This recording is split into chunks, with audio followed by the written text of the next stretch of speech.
दोस्तों, हम हर हफ्ते बड़ी मेहनत से आपके लिए एक दिल दहला देने वाली एनिमेटेड हॉरर स्टोरी बनाते हैं। तो अगर आप हमारी यानी खूनी मंडे चैनल की कहानियां एंजॉय कर रहे हैं तो हमारे चैनल को सब्सक्राइब कीजिए और हमारी लेटेस्ट वीडियोस की नोटिफिकेशन के लिए बेल आइकन दबाना मत भूलना।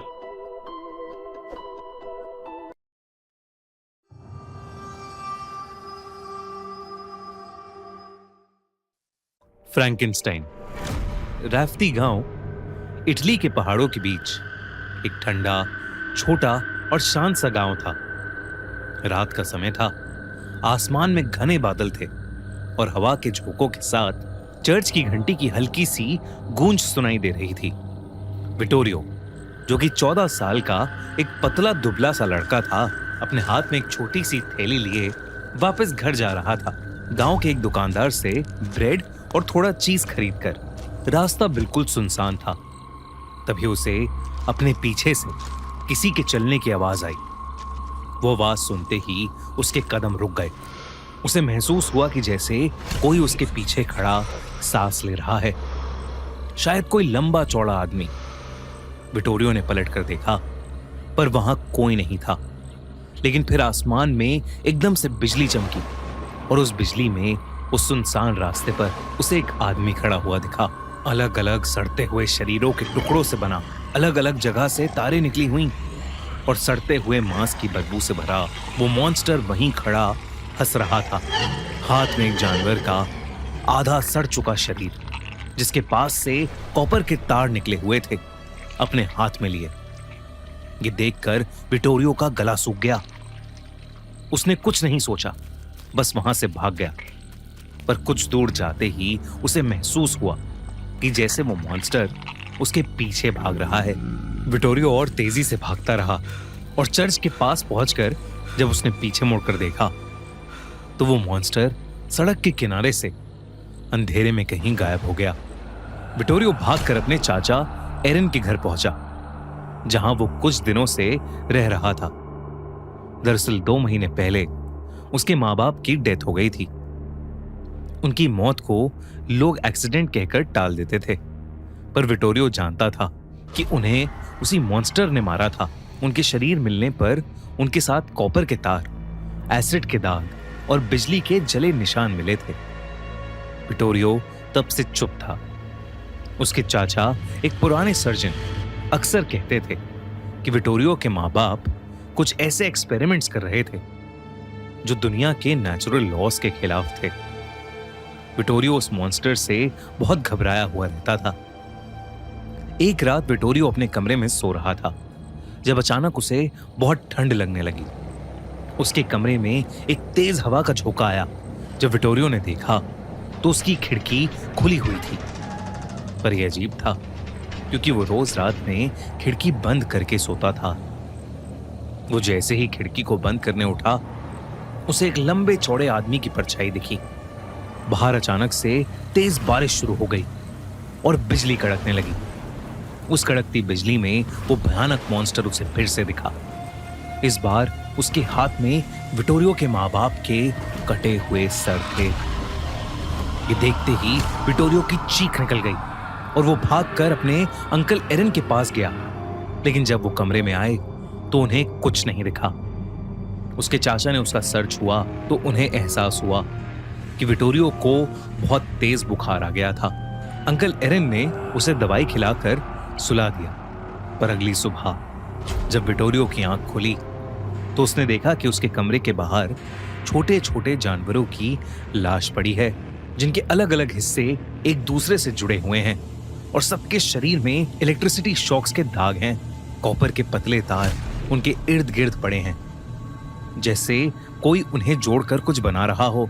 विटोरियो ने ये चीज अपने अंकल को दिखाने की कोशिश की, लेकिन वो लोग जब साथ गए तो उन्हें फिर से कुछ नहीं दिखा। गांव वालों में ये बात फैल गई थी कि विटोरियो पूरी तरह से पागल हो चुका है, क्योंकि विटोरियो जब भी घर पर अकेला होता तो उसके रोने और चिल्लाने की आवाजें आती रहती थीं। इतना ही नहीं, बल्कि विटोरियो लोगों से सिर्फ उसी मॉन्स्टर के बारे में बात करता रहता था। कई कई बार तो वो हाथ में मरे हुए जानवर लेता हुआ घूमता और अपनी जान के लिए मदद मांगता हुआ मिलता। दरअसल उन दिनों कई डॉक्टर्स और साइंटिस्ट ये मानते थे कि मरने के बाद इंसान की डेड बॉडी को वापस इलेक्ट्रिक शॉक्स देकर जिंदा किया जा सकता है। और इसी के चलते कई एक्सपेरिमेंट्स हुए और इससे इंस्पायर होकर मैरी शेली एक राइटर ने फ्रैंकेनस्टाइन नाम की एक किताब भी लिखी थी, जिसमें एक साइंटिस्ट विक्टर फ्रैंकेनस्टाइन अपना एक बहुत ही भयानक मॉन्स्टर बनाता है। विटोरियो के माँ बाप भी साइंटिस्ट थे और डॉक्टर्स को यह लगता था कि अपने माँ बाप की मौत को विटोरियो फ्रैंकेनस्टाइन मॉन्स्टर की कहानी से जोड़ रहा है और उसे सच समझ रहा है। सब लोग विटोरियो का मजाक उड़ाने लगे थे, इतना कि विटोरियो ने घर के बाहर जाना ही बंद कर दिया। ना स्कूल, ना प्लेग्राउंड, ना किसी और के घर, बस वो अपने अंकल के घर सबसे छुपकर रहने लगा था। पर अंकल एरिन को उसकी बातों पर यकीन था। उन्होंने फाइनली एक रात उसे अपने पास बिठा के सब सच बताया। उन्होंने बताया कि उसके माँ बाप सच में एक डेड बॉडी को जिंदा करने का ही एक्सपेरिमेंट कर रहे थे, जो गलत हो गया। जिस बॉडी पर वो एक्सपेरिमेंट कर रहे थे वो अलग अलग लोगों के बॉडी पार्ट से जोड़कर बनाई गई थी। उन्हीं में से जिस इंसान का सर वो यूज कर रहे थे उसकी बहुत भयानक मौत हुई थी। विटोरियो के माँ बाप के किसी एक्सपेरिमेंट में वो जलकर मर गया था, बस उसका चेहरा बच गया था। उसकी मौत के बाद से विटोरियो की माँ को उसकी आत्मा अपने पूरे घर में दिखने लगी थी और उस भयानक आत्मा ने उसी डेड बॉडी पर कब्जा कर लिया जो विटोरियो के माँ बाप ने अपने फाइनल एक्सपेरिमेंट के लिए बनाई थी। अपना बदला लेने के लिए उस आत्मा ने उस भयानक शरीर की मदद से विटोरियो के मॉम डैड को मार डाला। विटोरियो के अंकल उसे ये बता ही रहे थे कि तभी उनके घर के अंदर सारी लाइट्स अचानक से फ्लिकर करने लगी। घर के सारे खिड़की दरवाजों पर जोर जोर से ठक ठक होने लगी और देखते ही देखते वो अपने आप ही खुल पड़े।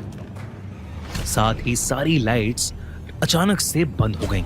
पूरे घर में अंधेरा हो गया था और बहुत तेज ठंडी हवा का झोंका उनके घर में घुस आया। साथ ही एक अजीब सी स्मेल भी घर में घुस आई, सड़ते हुए मांस की स्मेल। विटोरियो को बहुत ज्यादा डर लग रहा था। उसके अंकल एरिन विटोरियो को दिलासा दे रहे थे, लेकिन अंदर ही अंदर उन्हें भी बहुत डर लग रहा था। उन्होंने किसी तरह अंधेरे में एक कैंडल ढूंढी, उसे जलाया, पर विटोरियो को उस कैंडल की रोशनी में कुछ बहुत ही दिल दहला देने वाला नजर आया। अंकल एरिन के ठीक पीछे एक बड़ी सी परछाई थी, उस लंबे चौड़े भयानक मॉन्स्टर की। जैसे ही अंकल एरिन पीछे मुड़े उनकी कैंडल बुझ गई। उन्होंने फिर से वो कैंडल जलाई, पर इस बार उनके रोंगटे खड़े हो गए, क्योंकि अब उस रोशनी में पहली बार वो उस खौफनाक मॉन्स्टर को देख रहे थे। वो उनके सामने खड़ा था, वही आधा जला हुआ चेहरा, कॉपर के तारों से जुड़ा उसका शरीर और उसके हाथ से ऐसे टपक रहा था। उसकी आंखें बिल्कुल सफेद थीं, जैसे अंधेरे में बिजली चमक रही हो। अंकल एरिन पीछे हटे, लेकिन उनका पैर किसी कॉपर वायर से उलझ गया। उस मॉन्स्टर ने अपने हाथों से अंकल एरिन की गर्दन पकड़ ली और उन्हें हवा में उठा लिया। एरिन के शरीर में जोरों के इलेक्ट्रिक शॉक्स दौड़ गए। अंकल एरिन की उसी समय सांसें रुक गईं और कुछ ही लम्हों में उनका पूरा शरीर काला पड़ गया। अचानक उनकी चीखें सुनकर आस पड़ोसी वहां आ गए। जब वो अंदर गए तो उन्होंने देखा कि नन्हा सा विटोरियो अपने अंकल की बॉडी के बगल में बैठा रो रहा है। एरिन के शरीर के इर्द गिर्द कॉपर के तार लपटे हुए हैं और उनके चेहरे पर वही जले हुए निशान हैं। कुछ लोगों ने उन्हें हिलाने की कोशिश की, पर उनका शरीर ठंडा पड़ा था, आंखें खुली और खून जम चुका था। वो इस दुनिया से जा चुके थे। वो मॉन्स्टर कहीं नहीं दिख रहा था, लेकिन एरिन की हालत देखकर वो लोग समझ गए कि शायद विटोरियो आखिरकार उस मॉन्स्टर के बारे में सच ही बोल रहा था। इस इंसिडेंट के बाद विटोरियो को राफ्ती विलेज से बहुत दूर फ्रांस के एक बोर्डिंग स्कूल में भेज दिया गया, पर उसके जाने के बाद भी मौतों का सिलसिला रुका नहीं। कभी कोई जानवर जला हुआ मिलता तो कभी कोई इंसान, और हर जगह कॉपर के तार। धीरे धीरे लोगों ने उस एरिया को छोड़ दिया, पर आज भी शायद वो मॉन्स्टर, शायद वो फ्रैंकेनस्टाइन उसी विलेज के, उसी गांव के आसपास भटक रहा है। अगर आपको ये वीडियो अच्छी लगी तो हमारा चैनल खूनी मंडे सब्सक्राइब करना बिल्कुल मत भूलना।